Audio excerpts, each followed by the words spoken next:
మనం ఎలా ఉండాలంట? నిష్కపటులై ఉండాలి. ఆత్మలో నిష్కపటంగా ఉండాలి. కపటంగా ప్రవర్తించకూడదు. కపటం ఉండకూడదు. వేషధారణ ఉండకూడదు. చూడండి, కపటంగా ప్రవర్తించాడు యూదా ఇస్కరియోతు. యేసుక్రీస్తుని ప్రేమించినట్టుగా ముద్దు పెట్టుకొని యేసుక్రీస్తుని ఏం చేశాడో? అమ్మేశాడు. పోనీ అమ్మేసినందుకు ఏమైనా బాగుపడ్డా? తాను మనస్తాపాన్ని గురై ఉరి వేసుకున్నాడు. పడి పొట్ట పగిలి పేగులు బయటకు వచ్చాయి. శాపగ్రస్తంగా మరణించాడు. గుర్తుపెట్టుకో దేవుని బిడ్డ, నువ్వు ఎదుట వాడికి ఏం చేస్తావో అది రివర్స్ నీ మీదకి వస్తుంది. ఇది మటుకు వాస్తవం, గుర్తుపెట్టుకో. నీ ఎదుట వాడిని నువ్వు దూషిస్తే ఆ శాపము, ఆ పాపము రివర్స్ అయి నీకే వస్తుంది. ఒక బంతిని గోడకేసి కొడితే అది నీ కాడికే వస్తుంది, రివర్స్ అవుతుంది. అలాగే పాపము నువ్వు విసిరితే, దోషాన్ని నువ్వు విసిరితే అది రివర్స్ అయి తిరిగి నీ కాడికే వస్తుంది. ఇది వాస్తవం. అందుకే దేవుడు అంటాడు, నువ్వు ఏది విత్తుతావో దానినే కోస్తావు. అందుకే జాగ్రత్త అంటుంది బైబిల్. నువ్వు ఎదుటి వాడిని దూషించావనుకో, అదే దూషణ నీకు వస్తుంది. నువ్వు కూడా దూషించబడతావు.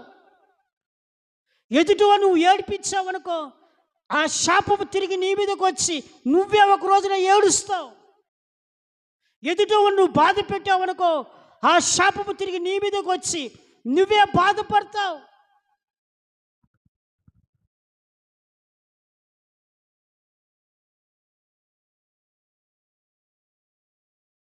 అందుకే దేవునికి బిడ్డలారా, నువ్వు ఏది చేస్తావో అది తిరిగి నీ మీదకి వస్తుంది.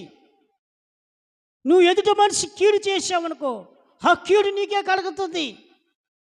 అందుకే ఈ సంవత్సరం నీ జీవితం మార్చుకోవాలి. నువ్వు ఏది చేస్తావో, ఏది విత్తుతావో అదే నువ్వు పంట కోస్తావు. నువ్వు చెడ్డది విత్తావనుకో, చెడ్డది చేసావనుకో, చెడ్డదే నువ్వు అనుభవిస్తావు. అయితే ఈ సంవత్సరము మంచిది చేయి. హల్లెలూయా, హల్లెలూయా. మంచిది చేయి, మంచి పంట కోసుకో. ఇతరులను ఆశీర్వదించు, నీవు ఆశీర్వదించబడు. ఇతరులను దీవించు, నువ్వు దీవించబడు. ఇతరులతో క్షేమకరమైన మాటలు మాట్లాడు, నీవు కూడా క్షేమాన్ని పొందు. అలాగా నీ జీవన విధానాన్ని నువ్వు ఈ సంవత్సరంలో మార్చుకో. నిష్కపటంగా జీవించు. నిశ్చయంగా దేవుని చేత నీవు, నీ కుటుంబస్తులు దీవించబడతారు. ఆయన దీవిస్తాడండి. ఈ సంవత్సరం నువ్వు తీసుకోవాల్సిన నిర్ణయం, మంచి డెసిషన్, మంచి నిర్ణయం ఏంటంటే, నీ నోట దీవెన వచనం పలుకు, నీ నోట ఆశీర్వాద వచనం పలుకు, నీ నోట క్షేమకరమైన మాటలు పలుకు. అదే క్షేమాన్ని నువ్వు పొందుకో, అదే ఆశీర్వాదం నువ్వు పొందుకో, అదే దీవెన నువ్వు పొందుకో. నువ్వు విత్తు, మంచిది విత్తు, మంచి పంటను కోసుకో.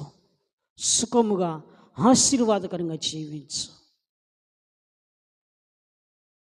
ఈ సంవత్సరం నువ్వు తీసుకోవాల్సిన నిర్ణయం అదే. నీ నోట ఆశీర్వాద వచనం రావాలి, నీ నోట దీవెనకర వచనం రావాలి, నీ నోట క్షేమకరమైన వచనం రావాలి. అప్పుడు నీకు ఆశీర్వాదాన్ని పంట కోసుకుంటావు, ఆశీర్వాదమైనటువంటి పంట కోసుకుంటావు, దీవెన అనే పంటను కోసుకుంటావు, క్షేమాననే క్షేమకరంగా జీవిస్తావు. నువ్వు ఇతరులను ఆశీర్వదించు, దేవుని చేత నువ్వు ఆశీర్వదించబడతావు. ఇతరులను దీవించు, దేవుని చేత నువ్వు దీవించబడతావు. క్షేమకరమైన మాటలు మాట్లాడు, దేవుని వలన క్షేమాన్ని పొందుతావు.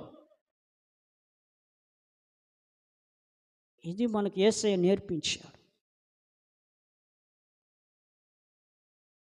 యేసయ్య నేర్పించిన పాటల్లోకి మనం నడుస్తాం. ఎందుకంటే యేసయ్య సృష్టికర్త, మనల్ని అందరిని సృష్టించిన వాడు. యేసయ్య మనకు అందరికి తండ్రి కాబట్టి ఆయన చూపినటువంటి మార్గంలో మనం వెళ్తాం. ఈ నూతన సంవత్సరంలో మనకందరికి ఆయుష్ను ఆరోగ్యం ఇచ్చాడు. ఈ నూతన సంవత్సరం మనం అడుగుపెట్టి ఇచ్చాడు. కాబట్టి దేవుడు నీ పట్ల చేసినటువంటి మేలన్నీ తలపోసుకో. ఇంకా అధికమైనటువంటి మేలులు నీ పట్ల దేవుడు చేస్తాడు. అలా చేయడానికి నువ్వు దేవుని యందు భయభక్తులు కలిగి చెడుతనమును మానుకో, వదిలిపెట్టు. భక్తి కలిగి దేవుని ప్రేమించి ఆయన ఆజ్ఞల అనుసారంగా నడుచుకుంటూ దేవుని ప్రేమ కలిగి భక్తి చెయ్యి. తర్వాత నిష్కపటముగా జీవించు.